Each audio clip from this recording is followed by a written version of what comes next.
El mundo evangélico ha ocupado la prensa estos días, y es que tras la polémica con la presidenta en el Te Deum, algunas publicaciones se refirieron al patrimonio del culto protestante. ¿Sabía usted qué tan amplio es el poder adquisitivo de los representantes a cargo del mundo evangélico?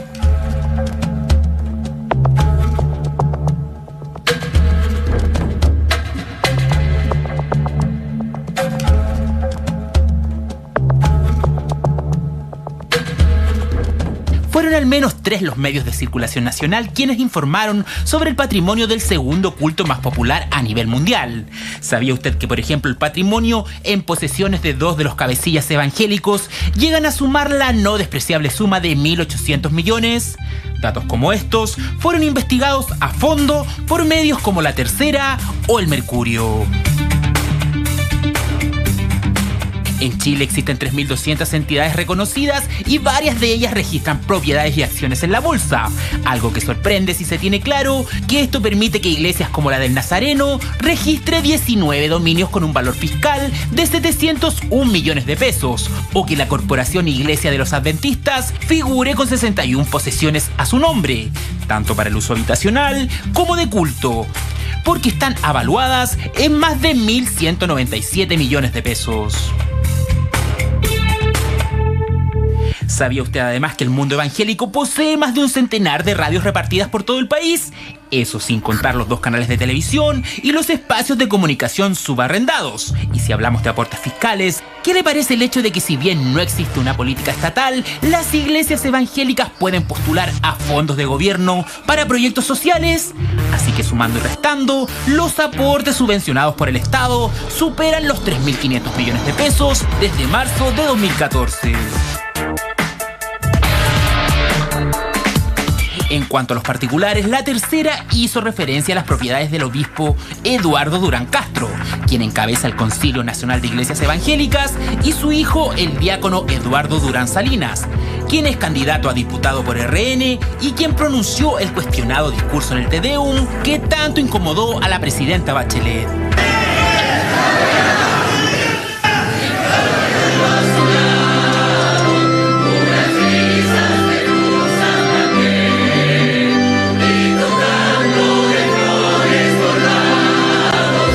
De acuerdo al reportaje, el obispo posee un Mercedes-Benz modelo S500 del año 2016, avaluado en 88 millones de pesos.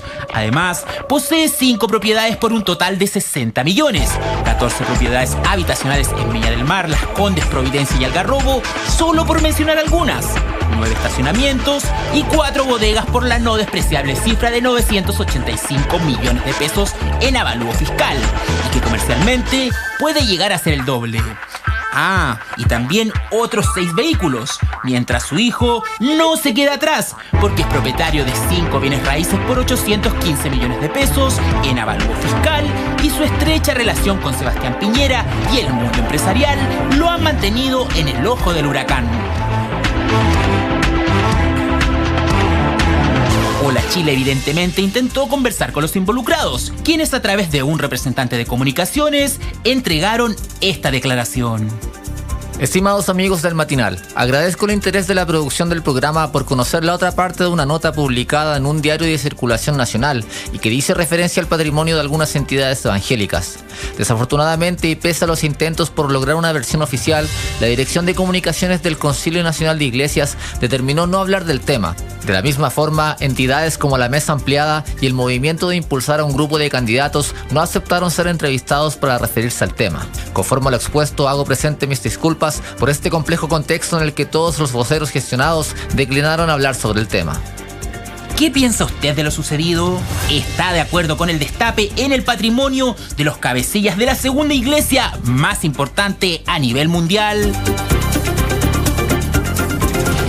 Contextualicemos un poquito. Después del Te Deum polémico evangélico, en el que se le faltó el respeto, como se ha dicho, a la presidenta Bachelet, se destapó a través de una serie de reportajes cómo funciona la iglesia evangélica y particularmente el patrimonio del obispo Eduardo Durán Castro y de su hijo Eduardo Durán Salinas, uno de los que justamente tuvo una locución en esta iglesia. Y es candidato a diputado. Y que además es candidato a diputado por una comuna aquí de Santiago.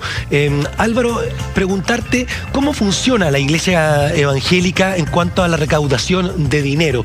Para, primero, con tu respuesta, entender un poquito cómo es posible que el patrimonio sea cercano a los 2.000 millones de pesos. Claro, mira, yo creo que hay que contextualizar que, según la tradición bíblica, es importante que, dice Timoteo, 1 Timoteo, que el obrero reciba su salario. Es decir, que si alguien se dedica profesionalmente a una labor pastoral, tenga una remuneración acorde a la función que realiza. ¿De cuánto hablamos? Eso cuando debería ser acorde a las tareas, tal cual cualquier trabajo requiere una serie de esfuerzos, de dedicaciones, pero el cuánto no está definido por ley, sino que más bien cada congregación, cada iglesia debería definir un monto. El problema aquí es de transparencia institucional respecto a cómo esas instituciones han gestionado la rendición de cuentas a sus propios fieles, que son los que financian finalmente esas iglesias por medio de donaciones. ¿Cuál es el porcentaje? ¿Cómo se definen esos salarios? ¿Cuáles son los recursos que se dedican a la obra misionera o a la promoción social o obras sociales de la iglesia o a la publicidad de la iglesia? ¿Y qué es lo que se dedica al patrimonio personal de los pastores? Es algo que muchas veces está en la nebulosa. Entonces sería muy conveniente que existiera mayor transparencia y claridad respecto a dilucidar esos límites de los recursos. Ahora, tú dices, ellos deben rendir cuentas a sus fieles. Exacto. ¿La iglesia no rinde cuentas al Estado? ¿No paga impuestos? Muchas veces, como están reconocidos como instituciones sin fines de lucro, que están amparados por la ley de culto, obviamente no pagan impuestos, ¿ya? Igual que cualquier organización sin fines de lucro, porque se supone que están amparados por un marco que es una función social, que es en este caso el de la función de culto. Obviamente hay tareas que ahí están en el límite, uno podría decir, hay funciones que realiza la iglesia que podrían ser ya realmente propias de una actividad empresarial. Y eso obviamente no es acorde a una tarea de iglesia. Porque, por ejemplo, Álvaro, perdona que te interrumpa, pero un reportaje que trajo el diario El Mercurio, porque este polémico TDEUM dio para conocer más al mundo evangélico, dice que los evangélicos en Chile tienen más de 3.200 iglesias que están registradas, invierten en bienes raíces y en la bolsa. Claro. Y buscan crear bancada parlamentaria.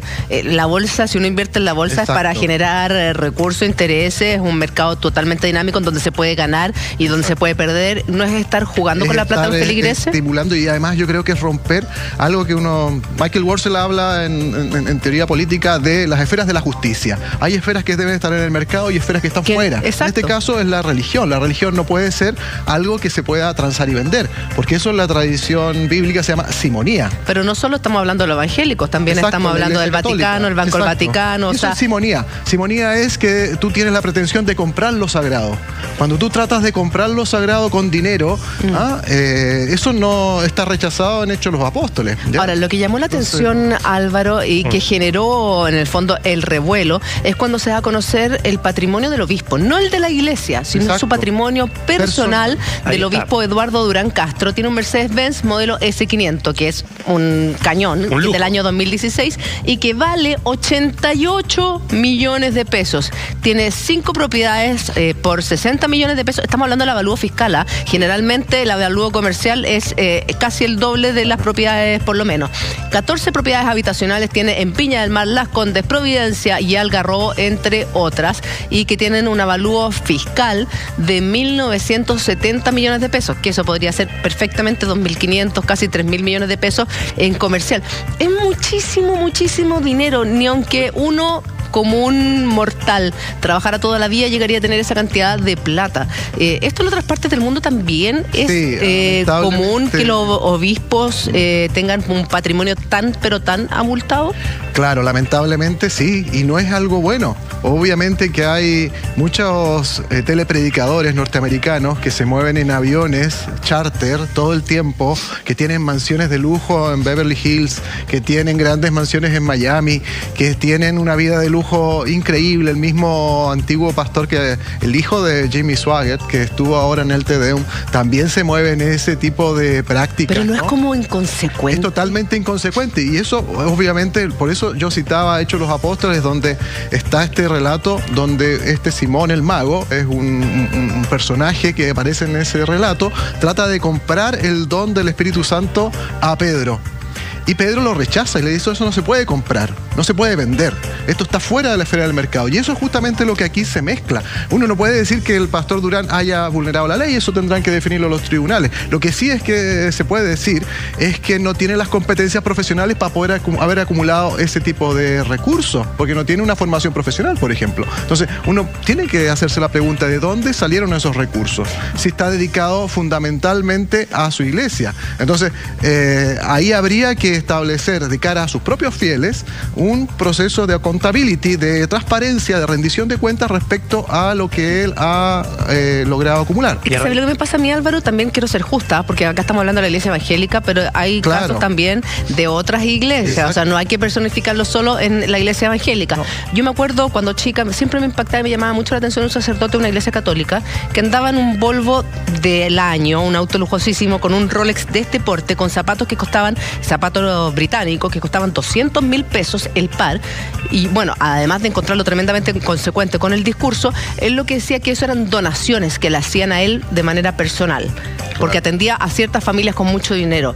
¿No puede ser el caso del obispo lo mismo? Es muy parecido. Seguramente lo único que las donaciones o el diezmo, en el caso de la iglesia evangélica, tiene una misión, y esa misión del donante está orientada a la iglesia, no a la persona del pastor, ¿ya? Y hacer esa distinción es muy importante para el órgano de gobierno de la iglesia. Si la iglesia no tiene un órgano de gobierno transparente, que rinda cuentas, que logre darle una respuesta a sus fieles respecto al uso de sus recursos, obviamente que eso no va a poder acontecer. Y en ese sentido se estima que alrededor del 18% de la población chilena es evangélica. ¿Qué puede hacer ese fiel? ¿Puede exigirle a la iglesia, a la catedral, a los obispos mayor transparencia o que derechamente expliquen de dónde sacaron el dinero para tener este patrimonio? Bueno, primero habría que aclarar que no todas las iglesias tienen el mismo grado de falta de transparencia o oscuridad en sus cuentas. ¿Cómo funciona? Pero obviamente que aquí hay alrededor de 3.000 denominaciones en el país de iglesias evangélicas, y eso hace que existan 3.000 prácticas distintas. Claro. No se pueden homologar 3.000 prácticas, son todas diferentes. Hay algunas muy transparentes, muy bien gestionadas, que rinden cuentas, y otras que no. Y obviamente hay algunas que han crecido mucho económicamente, y ahí pueden darse situaciones así, donde hay una confusión entre los recursos que son de la iglesia y los que son del pastor. Y obviamente ahí hay que establecer criterios. Los fieles deberían tener el derecho de pedir una auditoría de las cuentas internas, de manera que se pueda aclarar cuáles son los orígenes de esas donaciones, cuáles han sido el destino, cómo se han usado, cuáles han sido las funciones que han cumplido esos recursos. Ahora, ha crecido muchísimo la iglesia evangélica en nuestro país. Tú hablabas de 3.000, según el reportaje del diario Mercurio, son más de 3.200 iglesias que están registradas a lo largo de nuestro país. ¿Cómo explicarías tú el aumento de estas iglesias que son totalmente distintas unas de otras, muchas de ellas? O sea, vemos, por ejemplo, el pastor Soto, que tiene un discurso tremendamente beligerante y que incita al odio, y vemos otros pastores que, por ejemplo, llamaron a la presidenta, le pidieron disculpas por esta situación y por haberla hecho sentir incómoda. Hay como diferentes ramas dentro de la misma iglesia evangélica. O sea, son iglesias autónomas absolutamente y con doctrinas totalmente a veces distintas.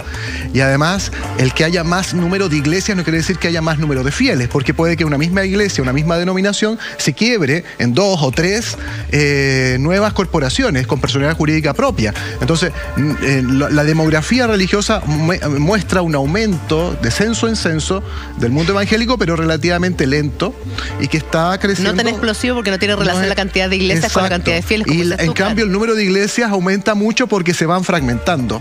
Y eso tiene que ver con disputas, por ejemplo, de esta naturaleza.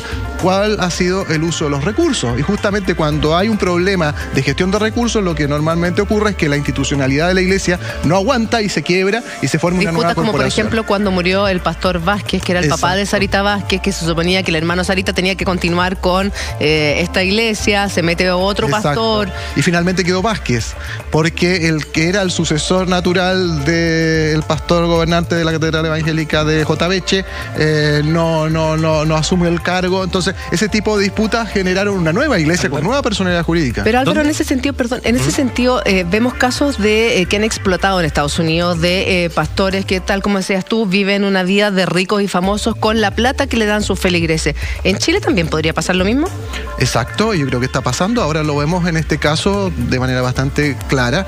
Y además porque en Estados Unidos, y eso ha llegado también a Chile, se ha desarrollado una teología que llaman de la prosperidad, que es bastante peligrosa porque dice: Dios te prosperará, es decir, te dará recursos si tú predicas el Evangelio.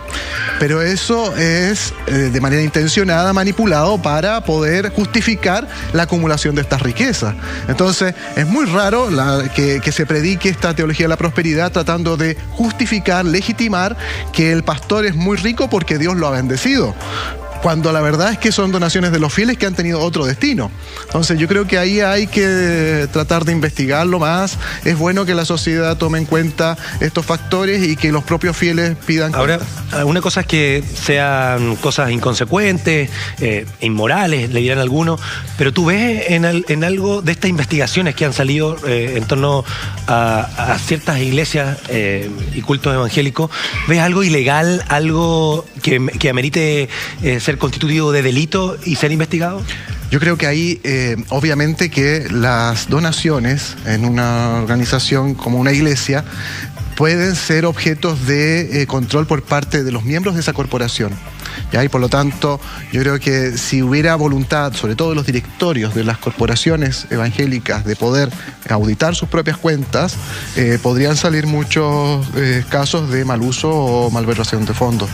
Eso obviamente que debería investigarse caso a caso y debería también ser objeto de investigación más acuciosa por juristas, que en mi caso no es mi competencia específica en esta materia.